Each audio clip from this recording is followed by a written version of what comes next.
la profesora Eliana Golcher, fue mi profesora en la Universidad de Panamá, en la Facultad de Comunicación Social hace un par de años atrás.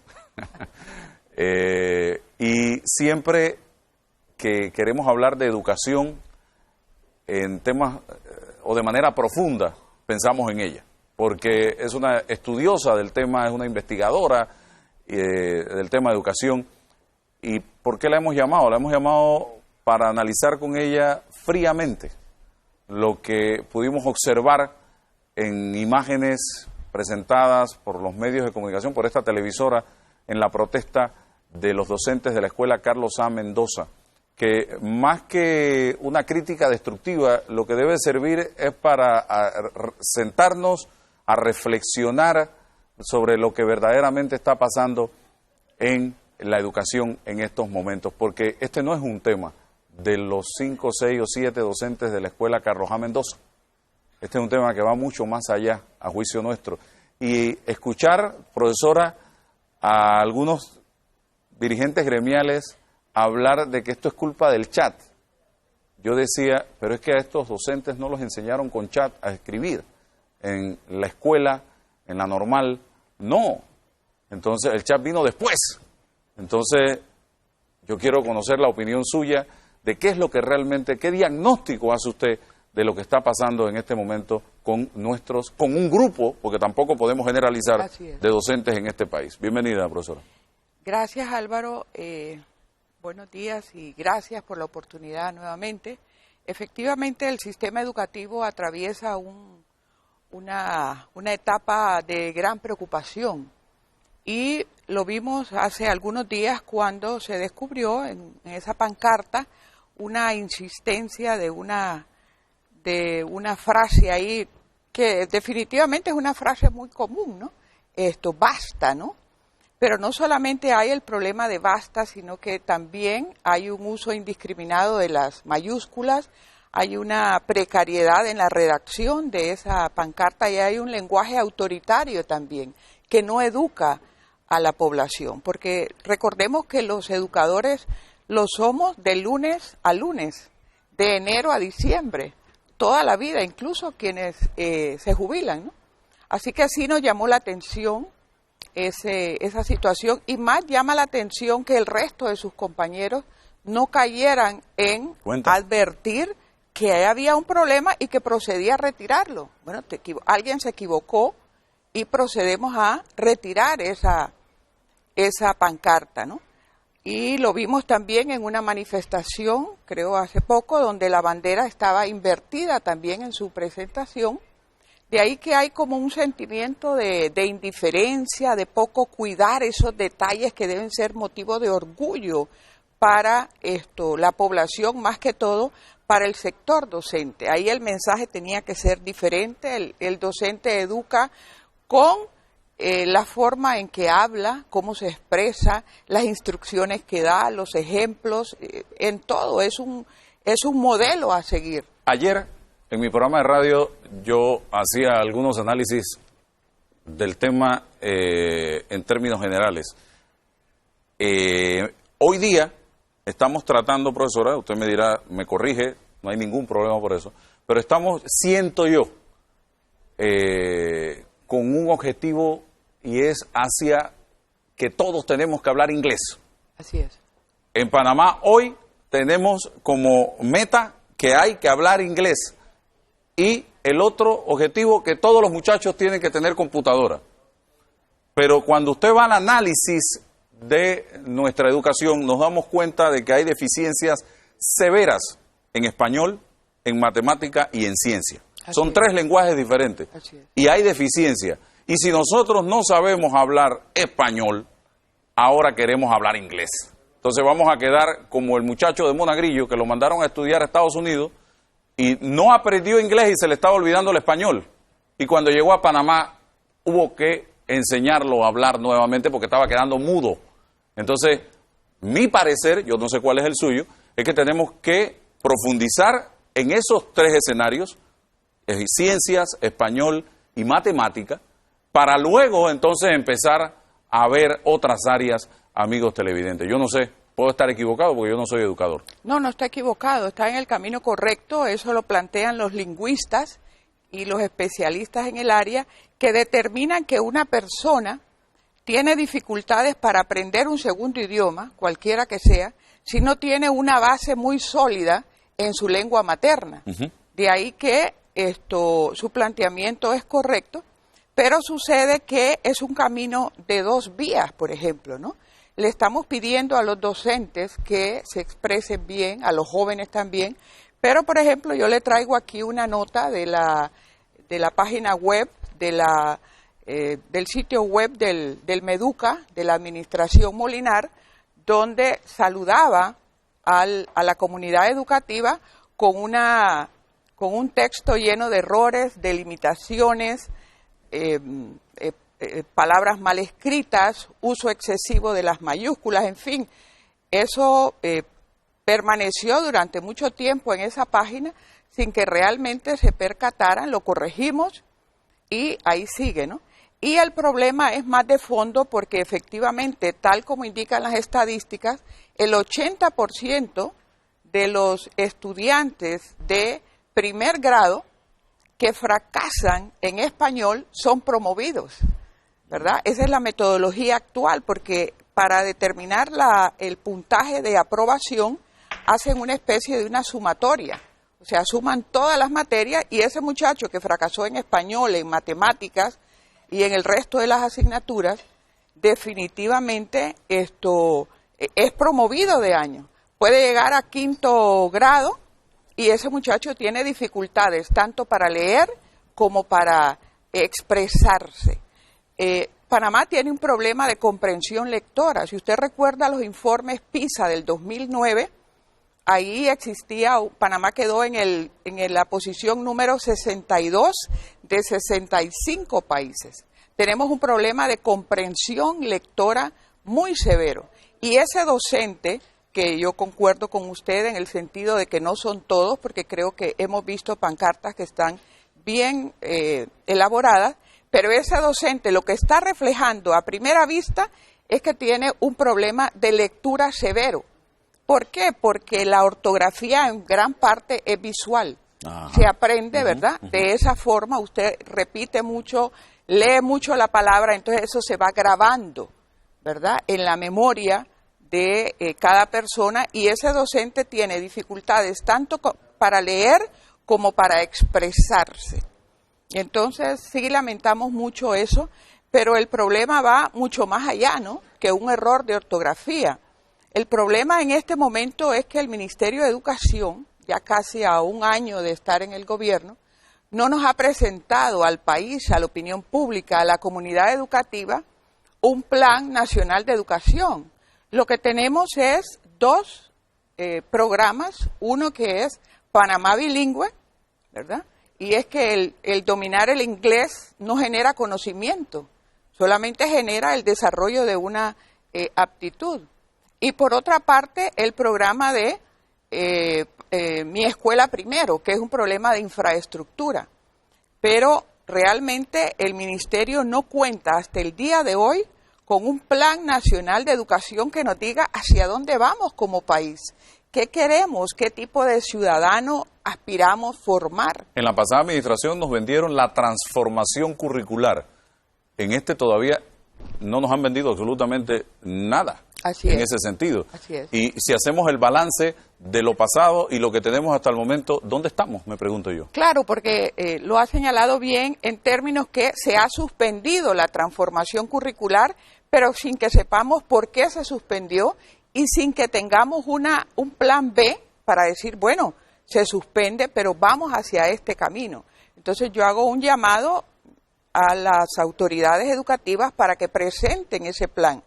Obviamente el plan tiene que tener una base estadística, que nosotros en una nota especial dirigida a la Dirección de Estadística del Ministerio de Educación, apoyándonos en la Ley 6, solicitamos los datos estadísticos, que en otras ocasiones, en otros años, fueron publicados. Por ejemplo, aquí usted ve, de hace algunos años, por supuesto, las estadísticas educativas de las 4 asignaturas principales. Español, ciencia. Y el español. Ciencias sociales y ciencias naturales y Así matemáticas. es. Y el español se convirtió en la asignatura que tiene, y esto se mantiene, mayor cantidad de fracasos. Ahí está. Entonces, antes, en los tiempos que nosotros estudiábamos, era matemáticas, ¿no? ¿Por qué? Porque es un código diferente, es un código numérico, requiere alto nivel de abstracción, de análisis. Sin embargo, ¿cómo es posible que la asignatura de español tenga el mayor índice de fracaso? Un tema. Aquel profesor de matemáticas o de física o de química u otra materia que no sea español, que en un momento determinado le corrige y le quita puntos al estudiante por faltas ortográficas en su materia. Hay padres de familia que protestan por esta situación y estudiantes que protestan por esto, porque dicen, yo tengo todo bueno, ¿cómo es posible que no voy a ganar 5 y me quitaron puntos? Yo creo que es mi punto de vista, la profesora tendrá el suyo y no nos hemos puesto de acuerdo en ese sentido. Mi punto de vista es que la formación del individuo es integral. Así es.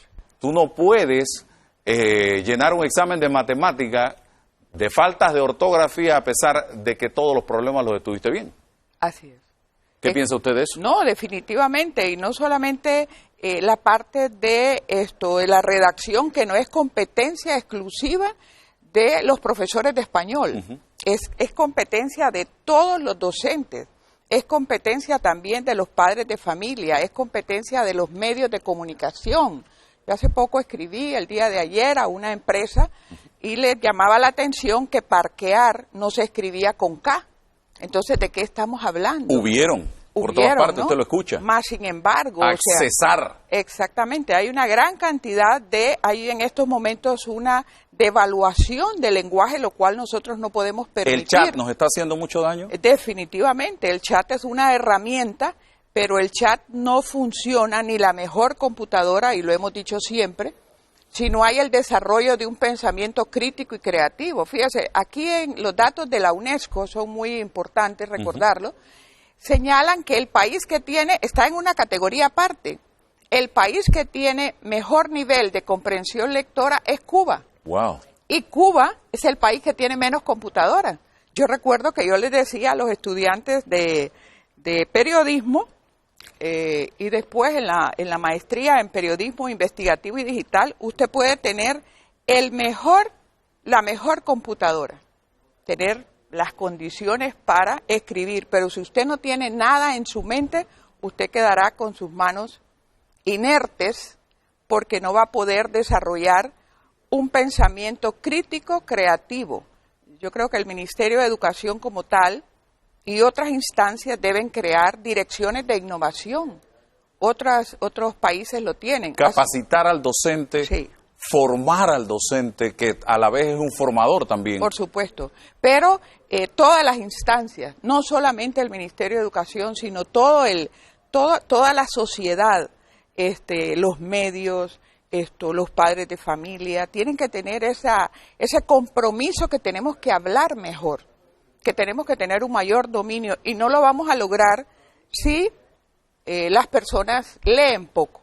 Nosotros tenemos un nivel de lectura muy bajo en relación a América, en América Latina, ¿no? Muy poca producción de libros, necesitamos escribir más y escribir mejor, que son dos situaciones diferentes. En materia de publicidad, muchas veces se habla de licencias para llamar la atención y se cometen horrores ortográficos. Así es. ¿Eso cómo lo analiza usted? No, definitivamente estamos en un problema de no poder en un momento dado tener ese control, como que valoramos más el rating, la mayor cantidad de demanda y compradores, y nos olvidamos de la pureza del idioma.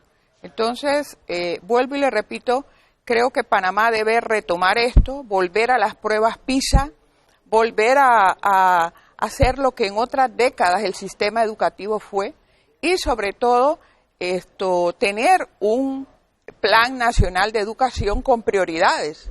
Y para tener prioridades usted requiere de estadísticas actualizadas. Yo le hago un respetuoso llamado a la señora ministra y a las autoridades para que revisen esa página web del ministerio, ¿verdad? Y puedan ofrecer algo más que 25 páginas de información. Prácticamente aquí no se puede hacer investigación en estos momentos. Yo no pude hacerla. Y Panamá está siendo reportado a nivel internacional con los datos del 2010, porque no hay elementos. Antes existía una gran cantidad de información recogida en estos libros muy completos, pero desde el 2010, prácticamente el 2011, se eliminaron las estadísticas. Entonces, ¿qué plan se puede hacer? Usted no puede establecer un plan y prioridades o decir la prioridad es Panamá bilingüe o la prioridad es mi escuela primero, si no tiene realmente un apoyo basado en las estadísticas. Entonces yo creo que ese basta, mira que no es una palabra, le repito, una palabra muy complicada de usar, sin embargo, ahí tiene usted un uso inadecuado del idioma.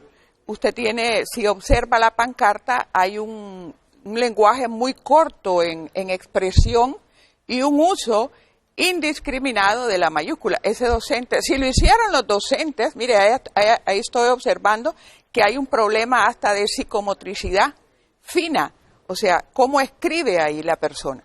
Lo estoy observando ahora con más detalle y capto que hay un problema de, yo me niego a pensar que eso lo escribió un docente porque tiene una gran cantidad de fallas, no solamente el basta, va mucho más allá. Bien, un mensaje final a los docentes de este país, porque hoy día veo, por ejemplo, en Chile, protestas, porque están tratando de que haya una mejora en la calidad de educación en ese país, y no protestas de los intelectuales, protestas de la propia gente, de los propios chilenos que quieren una sola educación en Chile, y que se les incluya en el proyecto de reformas que está llevando a cabo la presidenta Michelle Bachelet. Así es. En Panamá yo no he visto una sola protesta, jamás, en aras de lograr una mejor calidad de educación en este país, claro, que no vaya acompañada con otras cosas. Nunca lo he visto. Sí. Así que un mensaje en este momento que yo creo que llegó el instante preciso de reflexionar acerca de este tema. La educación es el pilar fundamental para el desarrollo del país. Si no tenemos un buen sistema, un excelente sistema educativo, difícilmente las autopistas, los corredores, toda esa infraestructura de la cual Panamá se jacta, que está muy orgulloso de esas inversiones millonarias, las va a poder disfrutar una población. Entonces, comprendamos que los países que han logrado un alto nivel de desarrollo científico y tecnológico comenzaron por invertir más en educación, en ciencia, en tecnología y en investigación. Así que los chilenos efectivamente llevan años de lucha. Usted ve esas pancartas, esas protestas, pero no protestas porque no tienen agua o porque no tienen una infraestructura adecuada. Son protestas porque se dan cuenta, tocaron fondo, y se dieron cuenta que la calidad de la educación que le están ofreciendo no les va a permitir integrarse al mercado de trabajo con niveles de efectividad y eficiencia. Se han dado cuenta que van a llegar a posiciones de tercer y cuarto nivel. Y entonces, ya hoy la educación de ellos es superior a la nuestra. Totalmente. Y quieren que mejorar, romper la barrera. Así mismo es. Entonces, yo admiro mucho al modelo educativo chileno y admiro a sus docentes y comunidad educativa, porque ahí no van solamente los estudiantes, y también entender otros recursos. Yo he hablado con los profesores y les he hecho sentir el deseo de que realmente sus reivindicaciones económicas las avalamos, pero ahí debe haber un pedirle al país, por ejemplo, al Instituto Nacional de Cultura, que nos vuelva a mostrar nuestra identidad panameña, que en estos momentos una gran parte de ella está en las bóvedas del Banco Nacional, ¿verdad? Todo lo que es el Museo Reina Torres de Araúz, esto en México y en muchos países de América Latina, los museos de Panamá que también educan, muchos de ellos son motivo de orgullo, pero muchos están cerrados. Y yo quisiera, el Estado tiene instancias para apoyarse, tiene una televisora educativa, tiene una radio con cobertura nacional, tienen una página web de mucha potencia, pero no vemos que se está utilizando al máximo. Y yo creo pues que, estoy segura que solamente por el camino de la educación llegaremos a ser un Panamá diferente. Un verdadero Panamá de primer mundo, Así como todos es, queremos. así es. Gracias, profesora, por estar con nosotros en la mañana de hoy.